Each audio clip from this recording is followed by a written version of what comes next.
The story begins with a boy standing on a rooftop, contemplating whether he can end his life by jumping. As the cars rush by on the rainy night below, he edges closer to the outer side of the railing. Just as he releases one hand, ready to leap, another boy swiftly grabs his other hand, preventing him from falling. The boy saves him at the border between life and death. As time passes, the boy asks if he's ready to transform. The response comes that it's already past 8. Seon agrees and stands up, telling the man to hurry since he has midterms next week. The invisible man reassures him, calling him a nerd, and promises to be quick. As Seon descends the stairs, the invisible voice asks about the man he's about to face and how he is. Seon explains that the guy brags about having a black belt in Taekwondo, but he adds that he's lying about everything, including claiming to be a third Dan. The invisible man reassures Seon, saying that there's nothing special about the target. However, Seon insists that he should be careful, pointing out that their opponent has been in many fights. The invisible man interrupts, confident that he can knock the guy out with a single blow. Seon then takes out some hair gel and applies it to his hair to transform. The invisible man he was speaking to turns out to be a version of himself with a different personality.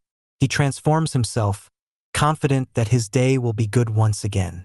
A smirk crosses his face as he wonders whether he should begin his mission.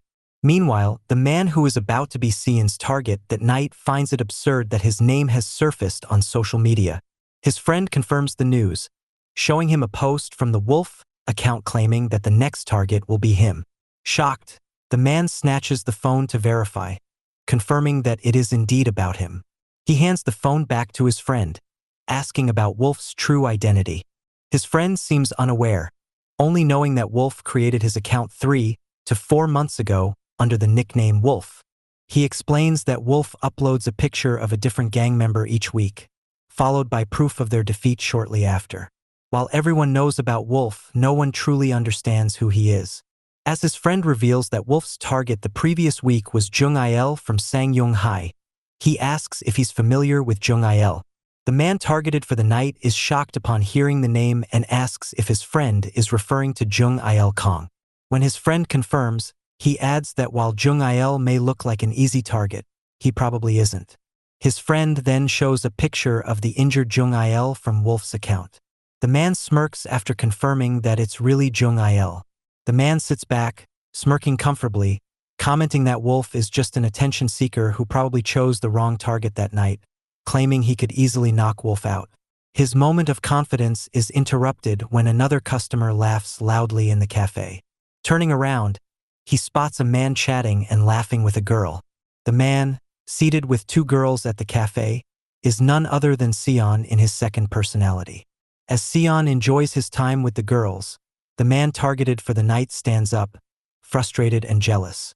He watches Seon casually enjoying himself with 2 girls, while he himself is stuck sitting with his male friends. As he moves, his friends ask where he's going, only to learn that he's simply heading to the bathroom. As the man uses the public bathroom, Seon walks in and stands next to him, singing as he urinates.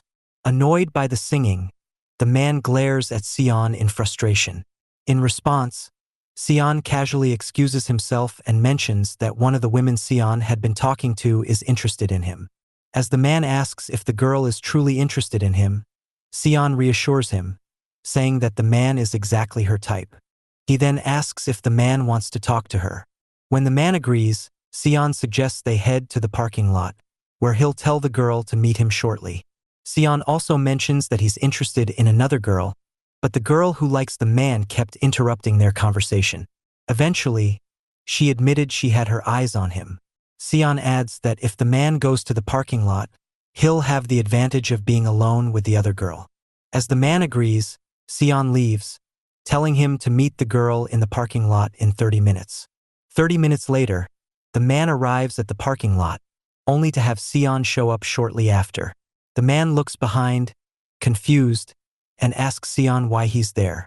Seon smirks and asks if the man doesn't use social media, then warns him that he should have listened to his advice not to be alone, revealing that he is Wolf. Chapter 2. Upon hearing this, the man is both shocked and angry, rushing toward Wolf with the intention of taking his life. However, Wolf remains calm, smirking confidently. The man attempts to kick Wolf, but Wolf predicts the move and easily avoids it. Taking advantage of the situation, he punches the man in the stomach, causing him to stumble. Before the man could regain his composure, Wolf knee kicks the guy in the face, causing him to start bleeding. As the man regains his posture, Wolf stands his ground, observing him carefully. The man gathers his strength and tries to grab Wolf, pushing him back and making him fall to the ground. The man sits on Wolf and grabs him by the collar. Wolf tries to free himself and, in the process, manages to push the man back. As the man loosens his grip and curses at Wolf, Wolf quickly counters by smashing his face with his forehead, causing the man to bleed from his mouth.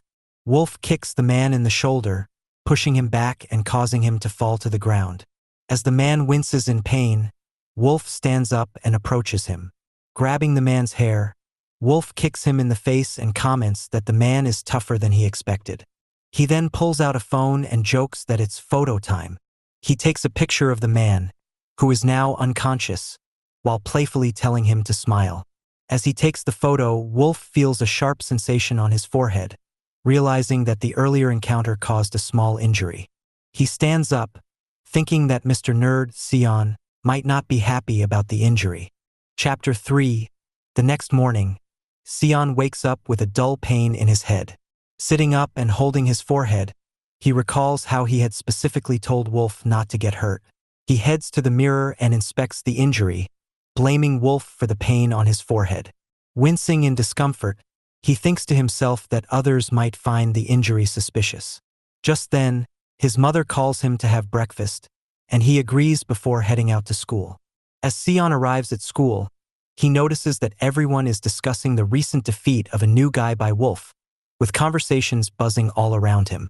Seon sits quietly alone on his bench, trying to avoid attention.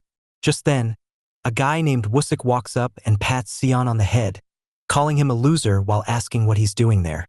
Seon greets him, and Wusik, without missing a beat, reveals that he didn't have breakfast. He then asks Seon if he knows what Wusik likes to eat. Wusik smirks as Seon agrees, but his expression quickly shifts to anger when Seon mentions that class is about to start and suggests he can get the food for Wusik later. Wusik pats Seon angrily on the head and pushes him, insisting that he is hungry and demands Seon to bring the food immediately. He then asks if Seon has forgotten what losers are supposed to do and warns him that he might need a reminder. Seon stands up, apologizing and assuring Wusik that he'll be back with the food in a few moments. Wusik smiles as he watches Seon rush toward the school's snack bar, telling him to hurry so he won't be late for class.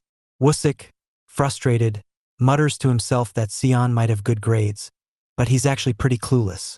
He then approaches two other guys sitting in the classroom, asking if they feel the same way. The guys, intimidated, nervously agree with Wusik under pressure. While Seon hurries down the hallway to his class, carrying a pack of strawberry milk in one hand and a packet of bread in the other, he hears a voice greet him. Realizing it's Wolf, he tells him to be quiet, reminding him that he already asked him not to communicate while in school.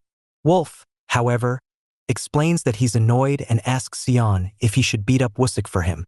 Seon, confirming that Wolf is referring to Wusik, listens as Wolf smirks and asks if Seon wants him to do it. Seon dismisses the idea, mentioning that Wusik will recognize him since they're in the same class. Wolf reassures him, saying that no one has recognized him yet, and that the same will happen with Wusik if the job is done in the shadows. As Seon reaches the classroom, he tells Wolf to be quiet and go away. Inside, he sees Wusik laughing and boasting about knocking down Wolf with a single blow. Seon rushes toward him just as Wusik, distracted by Wolf's post, talks to his friend about commenting on the post, suggesting that Wolf should fight him. Wusik confidently laughs, claiming that Wolf will be too scared to fight him. Seon interrupts him and hands over the food. Wusik praises him for being quick in delivering it, but before taking the food, Wusik warns him to obey and not annoy him again next time. Seon agrees, handing him the packet. Wusik then instructs his friend to comment on Wolf's post and challenge him to a fight, just before Seon returns to his seat. As Seon sits, he glares at Wusik while Wolf asks if the next target should be Wusik. As Wolf seeks confirmation, Seon recalls an incident and admits he once liked a girl. He explains that although she lived in a different world, completely separate from his own, he fell for her the moment he saw her. One day, while the others were at PE, Seon stayed behind in the classroom. Standing near Semi-Kang's desk, he picked up her shirt and inhaled its scent, feeling a strange pleasure.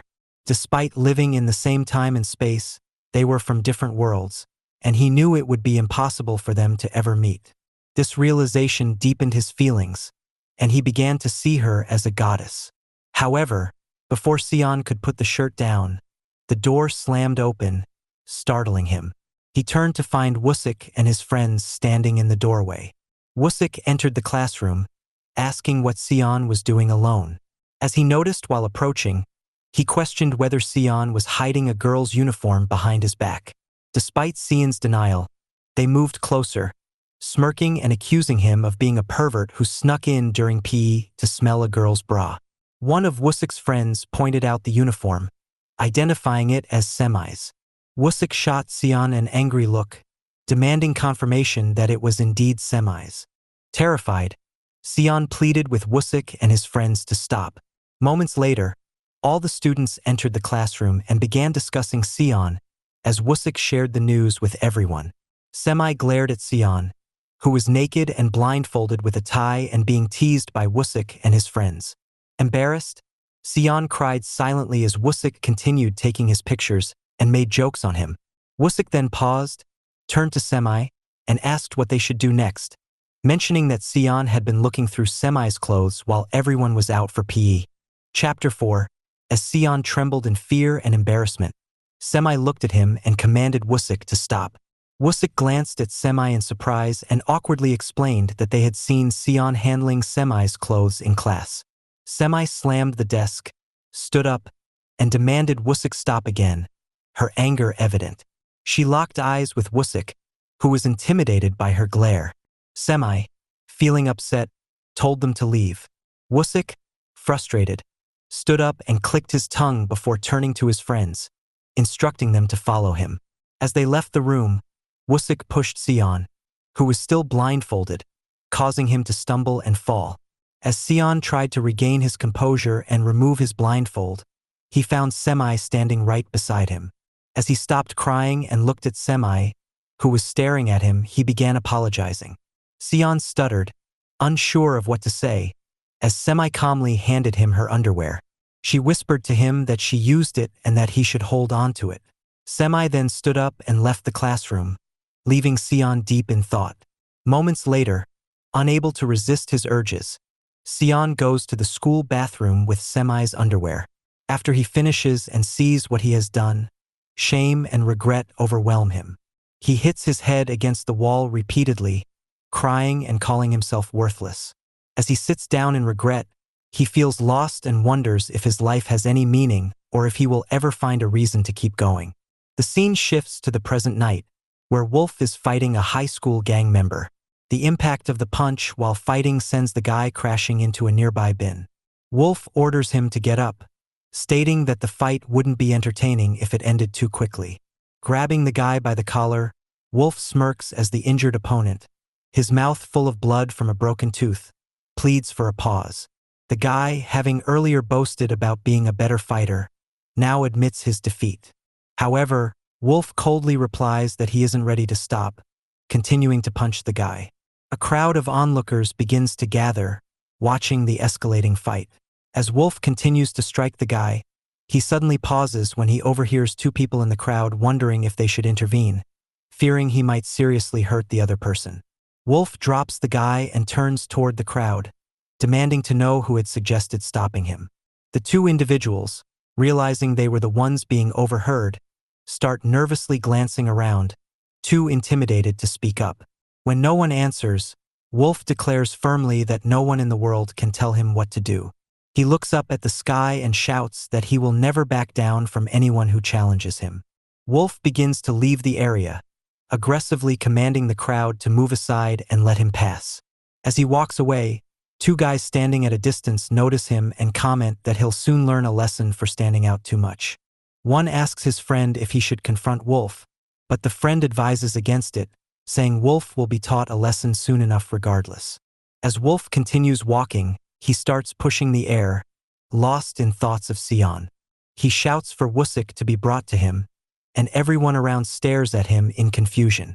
Still thinking of Seon, Wolf demands Wusik, declaring that he won't calm down until he defeats him. Recalling how it all began, Wolf confides in Seon, explaining that if he doesn't defeat Wusik, his life at school will continue to be a mess. Wolf asks Seon if he wants to live his life like that forever.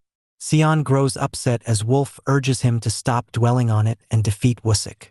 While pushing the air in frustration and thinking of Seon, Wolf shouts, demanding an answer.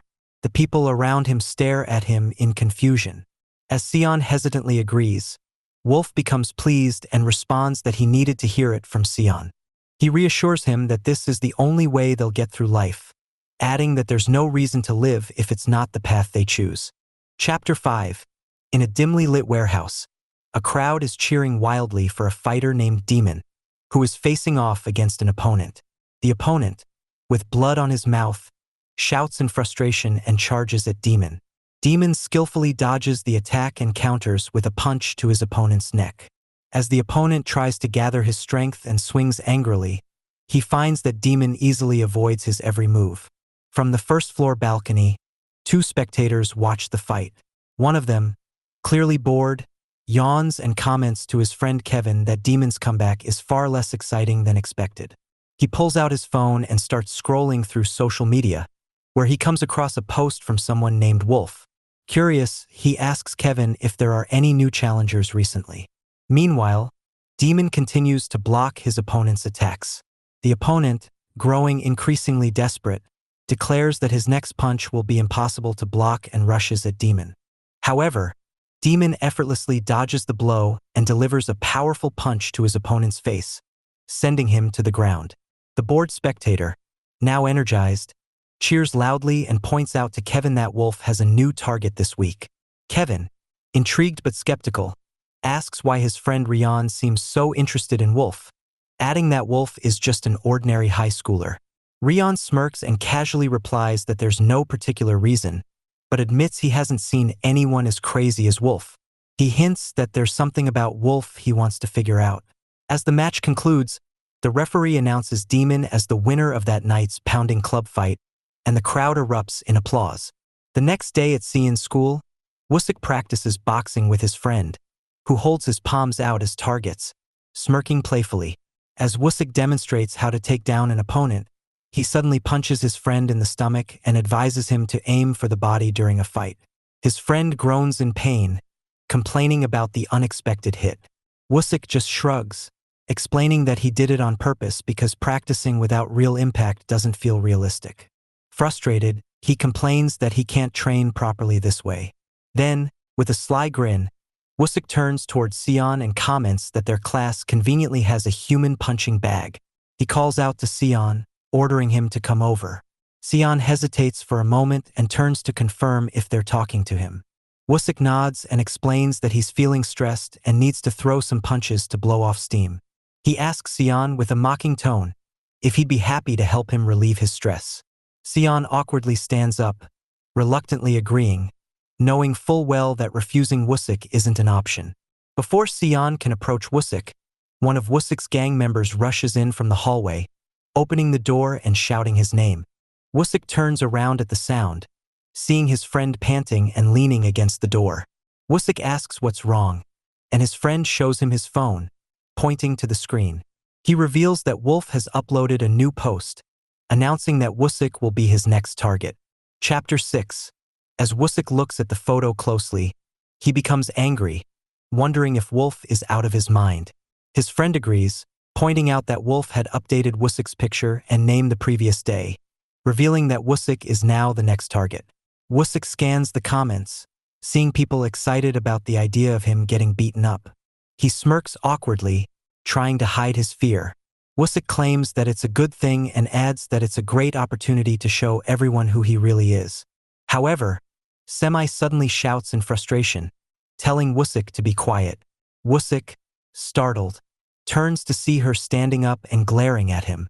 She commands him to stop being so loud and approaches him, revealing that she is actually trying to study. Wusik gets nervous as Semi glares directly into his eyes. She comments, saying she knows he's scared after being posted by Wolf. Wusik denies it, but Semi asks if he shouldn't be out looking for Wolf instead of talking about it in school. With certainty, Semi suggests that Wolf is probably waiting for Wusik outside the school. She then takes her leave, asking Wusik if he agrees with her. As Semi walks out of the class, Wusik gets angry and mutters to himself that she thinks she's invincible just because she's Ju's girlfriend. He curses under his breath and grabs his bag, insisting that he isn't scared of Wolf at all. Slipping the bag over his shoulder, Wusik claims that he'll show Semi that he isn't afraid. In a burst of frustration, he slams the door behind him. His friends rush toward him, trying to stop him, but Wusik ignores them and storms out of the classroom. As they all leave, Seon sits back down at his desk. By chance, his eyes fall on Semi's notebook, which is filled with random scribbles. Just then, Seon hears Wolf's voice, commanding him to follow Wusik and saying that this is their only chance. Wolf doubts that Seon is uncertain about taking his revenge and tries to convince him by reminding him that the only reason he's still alive is because of Wolf. Wolf leans toward Seon, urging him to follow Wusik and promising to crush him that night. Seon soon decides to leave the class and approaches the door. As he reaches for the handle, Semi enters from the other side.